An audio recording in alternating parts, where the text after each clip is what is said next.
क्रोध हर किसी को आता है। जब भी किसी की बात बुरी लगती है या किसी का व्यवहार पसंद नहीं आता है तो गुस्सा आ जाता है। और एक बार जब यह आता है तो फिर दिमाग से निकलने का नाम नहीं लेता।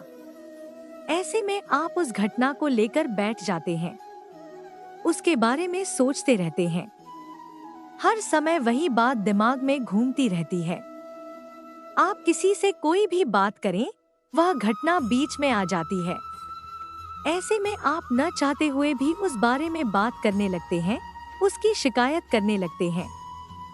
और अगर उस समय वहां पर कोई बात करने वाला नहीं हुआ तो आप अपने आप से ही बातें करने लगते हैं, बड़बड़ाने लगते हैं। इस सब से उस व्यक्ति की सेहत पर तो कोई फर्क नहीं पड़ता, पर आपका नुकसान जरूर होता है। लेकिन अगर आप चाहें तो इस स्थिति से बच सकते हैं, इस नुकसान से खुद को बचा सकते हैं। कैसे? आइए जानते हैं महात्मा गौतम बुद्ध की इस कहानी के जरिए। एक बार की बात है, एक गांव में गौतम बुद्ध का प्रवचन चल रहा था। वे कह रहे थे, जब हम क्रोधित होते हैं तो दूसरों को नुकसान पहुंचाने की कोशिश करते हैं, लेकिन उस समय हम इतने आवेशित हो जाते हैं कि हमारी सोचने समझने की ताकत समाप्त हो जाती है।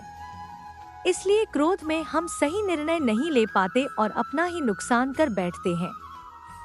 बुद्ध की उस सभा में एक गुस्सैल स्वभाव का व्यक्ति भी शामिल था। उसे बात बात पर गुस्सा आ जाता था।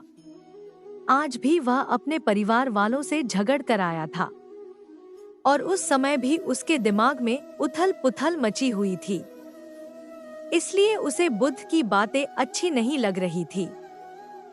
उसे लग रहा था कि जैसे बुद्ध उसे डांट रहे हों, सबके सामने उसकी बेइज्जती कर रहे हों। इससे उस व्यक्ति का क्रोध भड़क गया। वह अपनी जगह से उठा और बुद्ध के पास जा पहुंचा। इससे पहले कि कोई कुछ समझता, उसने बुद्ध के मुंह पर थूक दिया। यह देखकर वहां मौजूद लोग भड़क उठे और उस व्यक्ति के बारे में बुरा भला कहने लगे। लेकिन बुद्ध अभी भी अपनी जगह पर शांत बैठे हुए थे।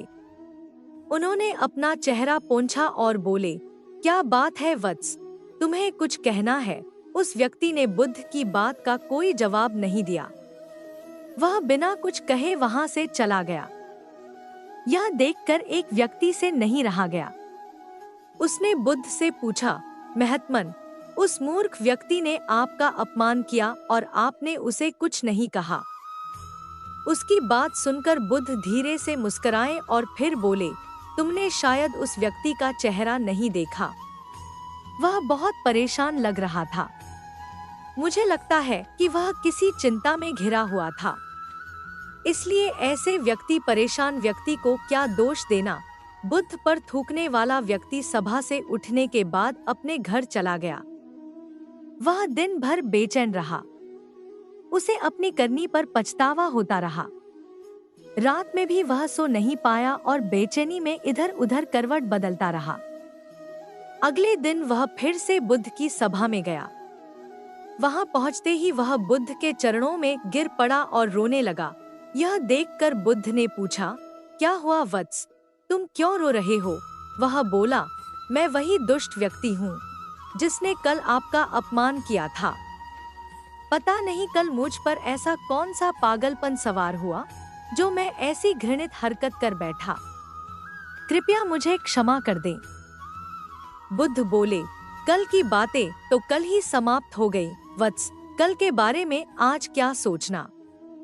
अगर मैं उस घटना के बारे में सोचता रहता, क्रोध करता, तो उससे तो सिर्फ मेरा दिल दुखता। तुम्हें उससे कोई फर्क नहीं पड़ता। इसलिए बुरी घटना को याद रखना कोई समझदारी की बात नहीं है। इससे हमारी परेशानियां बढ़ जाती हैं और जीवन ठहर जाता है। इसीलिए अप्रिय बातों और अप्रिय घटनाओं को भूलने में ही समझदारी है।